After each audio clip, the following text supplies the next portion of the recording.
Today I'm going to start talking about the West Africa Squadron and how the West Africa Squadron destroyed the Atlantic slave trade, by talking about the man who set up the legal framework that it had to operate within. But first I need to show how Britain got to this point. The first English slave trading expedition was led by Sir John Hawkins in 1562, but British participation in the trade remained minor till it managed to wrestle one of the Caribbean islands from the Spanish and set up its own sugar industry. To start with, these plantations used people taken from the British Isles, but then they switched to importing people from West Africa. Some people suggest that this switch is because they didn't want to be inhumane to their fellow countrymen, but as Eric Williams says in his book Capitalism and Slavery, of this humanity there is not a trace in the records at this time, at least as far as the plantation colonies and commercial production are concerned. The ocean currents meant it was simply cheaper to acquire the people they're going to be inhumane to from West Africa, rather than the British Isles. All of the European colonies had large numbers of enslaved people. Scholars think that about 11.5 million people were dragged across the Atlantic in chains, but the difficulty of finding a precise number has led to estimates of between 9.5 million and 15.5 million. About 1.9 million of these people were transported on British ships. Most of these went to the British colonies, but they also supplied 500,000 enslaved people to the colonies of France, Spain and Portugal. About 2/3 of the population of the Portuguese colony of Brazil were enslaved Africans. They were put to work on plantations growing cash crops like tobacco or sugar, and by 1805 sugar production there had reached 300,000 tons. Every country with ships that could get there were involved, including Portugal itself. Neighbouring Spain, however, grew to depend on foreign traders to bring enslaved people to its colonies. The privilege of supplying the Spanish colonies became one of the most highly coveted prizes in international diplomacy, because of huge profits to be made. Profits of 100% were common, and 300% were possible. In 1730, a single cargo of 270 people could yield between £7,000 to £8,000. Even if the poor people were in a bad state when they got to the other side of the Atlantic, they could still raise almost £6,000. By the end of the 1700s, the British Empire dominated both the trade in sugar and the trade in people. But for decades there had been people campaigning for abolition. Abolitionism was a social movement based around a set of British liberal beliefs, rather than brute economics. One petition from a town of Sheffield in 1789 received 769 signatures, even though abolition meant giving up trades that were, by 1806, worth more than all of the other trade in the empire. However, the slave trade was so lucrative that it required an economic window to open up before a bill could be pushed through Parliament. This was created by Bonaparte's continental blockade, which prevented sugar from the British colonies from reaching the continental market. With nowhere else to go, a glut was created within the British market and crashed the price. Between 1799 and 1807, 65 plantations in Jamaica were abandoned, 32 were sold for debts, and many others were producing at a loss. The planters thought that if the supply of enslaved people reduced, the amount of sugar produced from the other plantations would also drop. If the supply fell, the prices would rise and drag them out of their immediate problem. This is how the Grenville Fox ministry, with Pitt's support, managed to get a bill through Parliament on March 25, 1807. This act forbade all British subjects throughout the United Kingdom and her colonies from buying, selling or transporting slaves.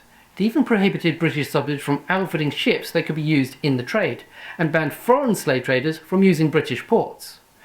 This was also the year that President Thomas Jefferson signed a bill outlawing the slave trade. The United States soon had the harshest laws in the world against it, but as this bill allocated no funds to enforce them, Americans continued to take part in this highly profitable trade for another half a century. Britain, on the other hand, went in the opposite direction. Having got rid of her own slave trade, they decided to shut down for the rest of the world as well. To do this, they embarked on the most expensive international moral effort in world history, which brought it into conflict with every other Atlantic power. Britain sacrificed the equivalent of 2% of its yearly national income for this mission every year for 60 years. It would yield Britain no benefits in either wealth or power, but they did it anyway. For 60 years, the West Africa Squadron was sent out on patrols from their base at Sierra Leone. This had been founded as a free territory on the slave coast of Africa, where both trading in slaves and slavery itself would be forbidden.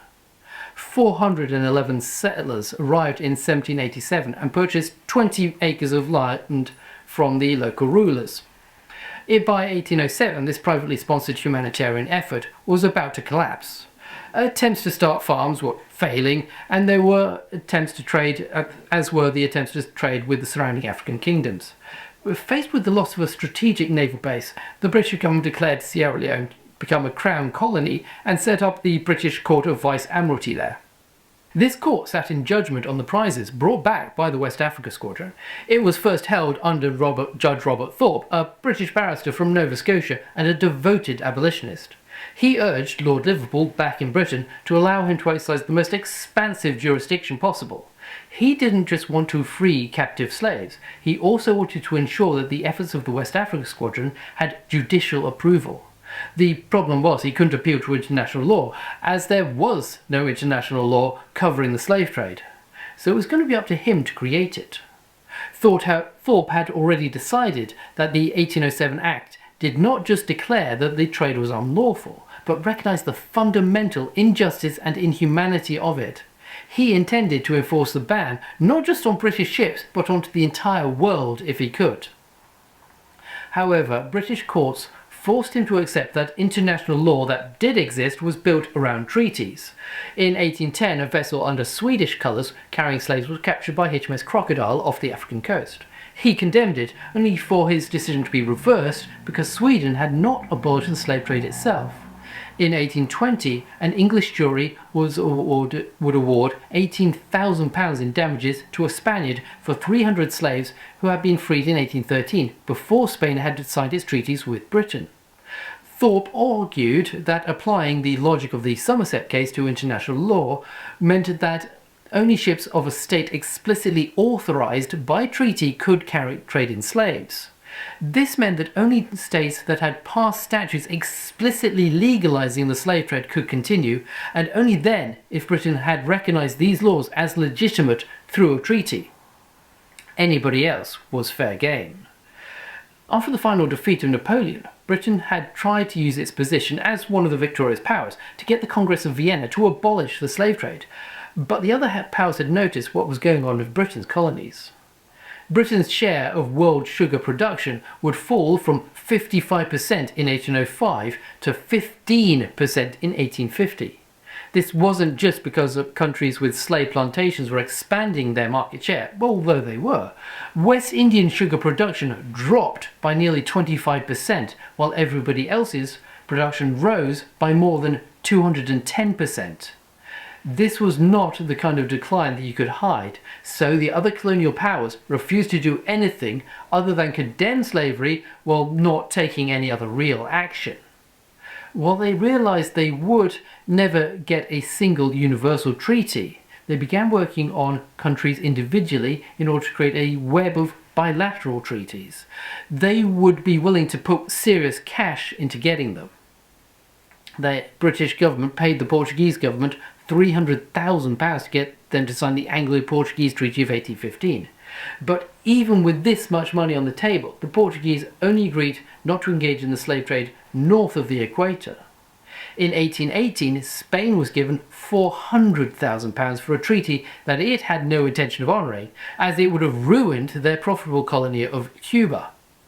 Britain managed to get Brazil to sign a treaty in 1826 that the entire Brazilian slave trade would become illegal in March of 1830.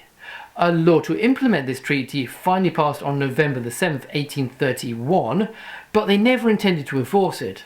After only a few years, they abandoned even trying to try. The most important provision that Britain sought in any treaty was the right of mutual search. This would allow warships of either country to search ships flying the other's flag. As no other country would or could put in any serious anti-slavery efforts, this meant that the Royal Navy would be searching the ships of both countries. France agreed a new treaty in 1831, which included the right of mutual search. But when the ships kept getting caught by the West Africa Squadron, they suspended it. The West Africa Squadron hauled in slave ships, irrespective of nationality. They then handed them over to the courts, who had to pick up the diplomatic pieces. The squadron had virtually no other mission than the anti-slavery effort. It would cost about 5,000 British lives, but it would free nearly 200,000 people from the holds of the slave ships. As the massive scale of smuggling shows, the demand for enslaved Africans in the New World rose rather than fell during the 19th century. So abolition of the trade was going to take more than just a market adjustment. It was going to have to be imposed by force. There were times when it looked like even all the force of the Royal Navy and the resources of the British Treasury would not be enough to suppress it. Some advocates for suppressing the slave trade had argued that it would allow British trade to Africa to expand in other areas. This never happened. The economic losses, however, were very real and they hit virtually all elements of British society.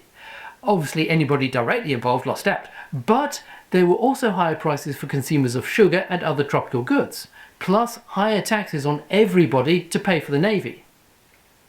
There was a silver lining to the fall of British sugar plantations. It opened up another economic window for the abolitionists. Just as overproduction in 1807 had demanded abolition, overproduction in 1833 demanded emancipation. But once again, any benefits that the plantation owners hoped were just a mirage. The shortage of labour on British plantations caused wages to rise and profits to fall. They were simply unable to compete with the slave plantations of Cuba. British had actually had to give up markets as many African kingdoms were perfectly happy to trade in people. They used it as a tool to punish real or imagined enemies by sending them off into an exile rather than executing them, much as Britain did with its own criminals. Once they were condemned to this fate, they would never return to their homes, whether they ended up in the Americas or not. While HMS Hydra was on patrol in 1847, it came across the results of what happened when the traders could not sell their victims onwards. 2,000 people had been brought down to the beach near River Lagos, but the ship that they were being inspected was not there. So every single one of them had been murdered and their heads left on poles on the beach. If Hydra had arrived a few days earlier, then they would have been able to rescue them and free them. As early as 1811, almost 2,000 slaves had already been freed by Thorpe's court, with many of them establishing small villages around Freetown. By 1850, approximately 40,000 freed slaves were living in the precincts of Freetown alone. They came from areas all around the African coast because Thorpe had given the West African Squadron a vast hunting ground of 2,500 kilometres of coastline to patrol. If they caught anything, the ship would receive a bounty of £40 for each man freed, to be shared amongst the crew.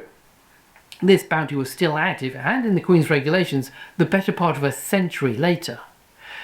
The ship and the other cargo would be auctioned off. This provided a steady stream of goods passing through Sierra Leone economy, which finally made the colony viable. Realising this, the governor sent the West Africa Squadron off to destroy all of the slave trading posts within the Sierra Leone River, and then further afield. One raid returned with over £10,000 worth of booty, as well as freeing many enslaved people. There were always more people that needed to be freed. The smuggling nations imported about 2.3 million enslaved Africans between 1811 and 1870. But in many estimates, this is more than 20% of the enslaved people sold into the New World. Britain's role as the engine of abolition just shows how much people with mixed motivations can accomplish. But for all of the high-sounding rhetoric of the treaties, resentment built up against this meddling superpower, and there were still lots of people who tried to get around the British patrols. African, Spanish and Brazilian officials all looked the other way to smugglers, who were often protected by a flag of convenience. Faced with such a monumental task, Britain could have reversed course. France had. It had accidentally abolished slavery during this revolution, only to restore it again in 1802. Britain could have taken the American approach of simply not enforcing the ban. Instead, it chose aggressive naval patrols and a decades-long effort to bribe and bully all the other slave trading nations into stopping.